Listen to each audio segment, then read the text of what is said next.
come direction. Amen. The more you carry the direction, you walk upon the direction.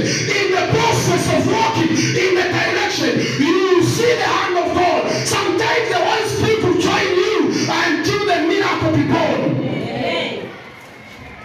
When you refuse to walk in the direction, the manifestation of God will never manifest.